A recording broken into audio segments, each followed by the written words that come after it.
this certainly has to be one of the more obscure locations from which I have started a vlog, but a cool one nonetheless. The Virginia City Cemetery is where we're at.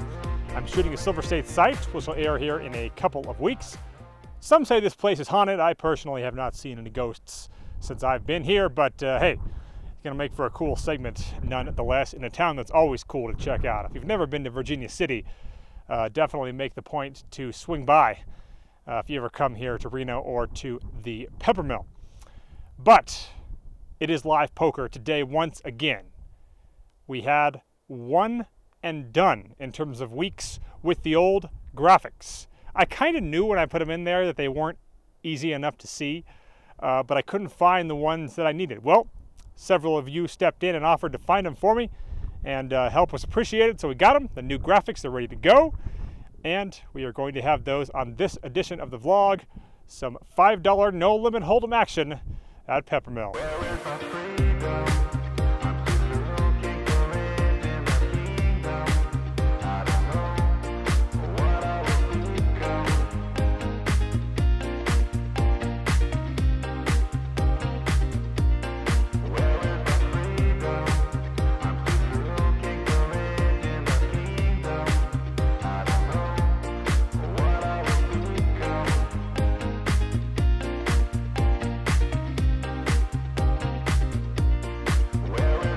I also proceeded to get one more run in at Mount Rose for the year on my snowboard, and then jumped into the game and started vlogging on table 1, seat 8.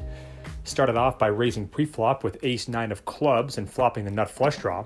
My flop bet, though, did not end up getting called. Then we get a limp +1 and a VIP turned OMC, a very rare occurrence, but this time it's true. Opens to 15 from MP, and I have Queen Jack in the hijack and make the call, as does the button and under the gun 1. So it's 65 in. The flop comes 8-9 deuce, 2 spades. As it's his turn to bet, this newly crowned OMC gets a phone call and then folds out of turn. So I figured that was kind of my cue to bluff here. I fire 30 at the pot, and +1, an action player, calls, and the others fold. So with 125 in, the turn is the 6 of spades, and it goes check-check. The river then comes the 4 of spades, giving me the flush. Again, he checks. I bet my jack-high flush, but don't get a call. So a couple of small pots, then we get a pro opening to 15 under the gun, and a semi-unknown calling from +2, and the middle position player calling as well. I have pocket 10s in the hijack, and I squeeze to 65. The button cold calls, and under the gun, the player that I was most worried about folds. The other two call, though, so with 280 in, it comes 6-4 deuce rainbow. Gets checked to me, and I bet 100. It folds to +2, who check raises to 300. Now, I have been doing terribly lately with pocket 10s. I've constantly been up against slow-played overpairs or simply been outflopped. In this case, the latter was going to be somewhat difficult to do, but I still believed it was fairly likely. I didn't think this guy was the sort to run a huge bluff here on a check raise, so I reluctantly let the hand go. Then I'm in middle position, or under the gun +3, however you want to say it, with ace-king. Normally I raise 4x +1 for the limper, but the big blind here is an action player, and he's going to call a lot, so I made it 5x. I end up flopping top pair, top kicker, and getting a fold, but I figured that raise sizing policy was worth pointing out. Then we get a limp, and I pick up 9s in the blind and raise to 25.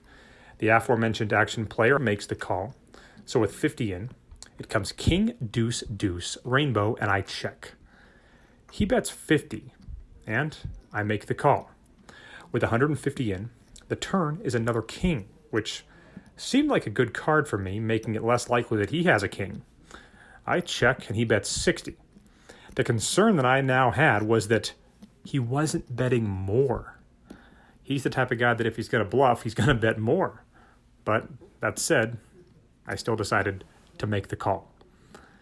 With 270 in, the river's an offsuit 6. I check, and he checks it back. And now I'm assuming that I'm going to win. But he shows ace-deuce offsuit for a flopped trips and a checked back river boat. We then get a $15 open from a guy in middle position. I have king-9 of spades and make the call on the cutoff. The big blind calls as well. So with 45 in, the flop comes 9-9-8 rainbow with 1 spade. Check to me, and I bet 30. And the big blind calls. Then the middle position player min raises to 60. I'm obviously not folding here, so I make the call, and the big blind calls as well. With 225 in, the turn is the queen of hearts.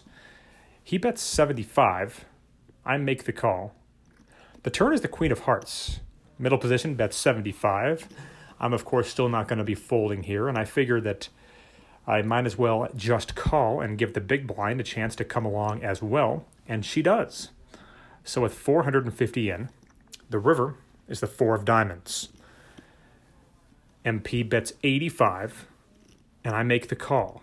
Big blind folds. So we have a $620 pot, and he shows ace-king offsuit for a bluff. About the last thing that I was expecting to see there, but I'll take it. Next hand comes when +1 opens to 15 and +2 calls. I have pocket kings in the hijack, and I make it 50. Both call. So with 155 in, the flop comes king 9-5 rainbow.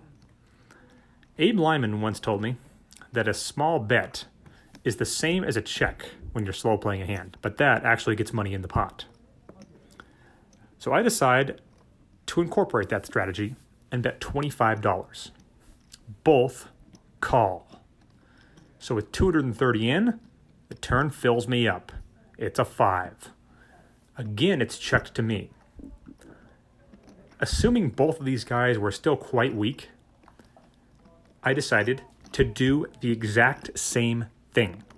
I bet 25 again. +1 thinks about this for a while, but ultimately calls. And then +2, check raises to 125. Now, I know this guy is capable of a bluff, and if that's what he's doing, then I should let him follow through on the river. And it's also possible that if he has a 5, and if he does, well, he'll probably call a raise on the river. And who knows, maybe +1 will come along too. So I just call. +1 doesn't come along, so we're heads up in a $505 pot to a river that's a 6. And now he comes out and bets 175. So the question is how much to raise here. And basically I decided to use the sizing that I thought he would call with any 5 in his hand. Probably a hand like 4-5. So I make it 700. And he only thinks about it for a minute and calls. So we have a $1,900 pot.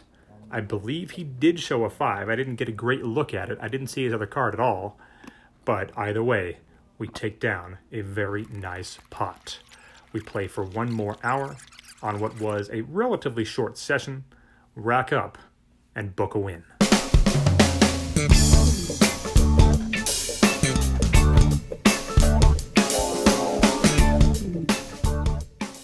All right, cashing out much earlier than normal because I'm shooting this vlog on a Wednesday, which means I'll have my son with me tonight. Gonna go pick him up, watch some Golden Knights hockey with him. Looking forward to that as they're on an absolute tear. As for today, a $1,246 win here at Peppermill. That big cooler obviously being a big part of the reason why. Kind of a weird line, I know, with the slow playing in the way that I did it, but I think it ended up working out quite nicely for me, and I like the fact that I took that particular line. If you haven't already, do me a favor and please subscribe to this vlog. I really appreciate those of you that have. Hit that subscribe button. See you back here next time. Oh, and by the way, I am absolutely fired up for the release of an album. I don't think I've ever been as excited for a new album since 2004 when Green Day, my favorite band, released American Idiot, which obviously lived up to the hype and then some, if you ask me. So my other favorite band, probably my second favorite band, is now out with a new album. I typically don't actually still buy CDs. I usually just download them off iTunes. But for my absolute favorite bands, Green Day, Jay-Z, Rise Against, Fall Out Boy, and this particular band that you're going to see here in a minute, I'll still buy the actual physical CD. And I know to all you Gen Zers out there, that's really weird. but I'll still do it, and then I'll copy it to my computer and sync it to my phone, because I think it's still cool just to have it. Oh, and my son is actually here, and he's going to accompany me to make this purchase. Probably the only time in his life that he'll ever do this. Oh, there we go, my boy. There it is. We are letting the bad times roll.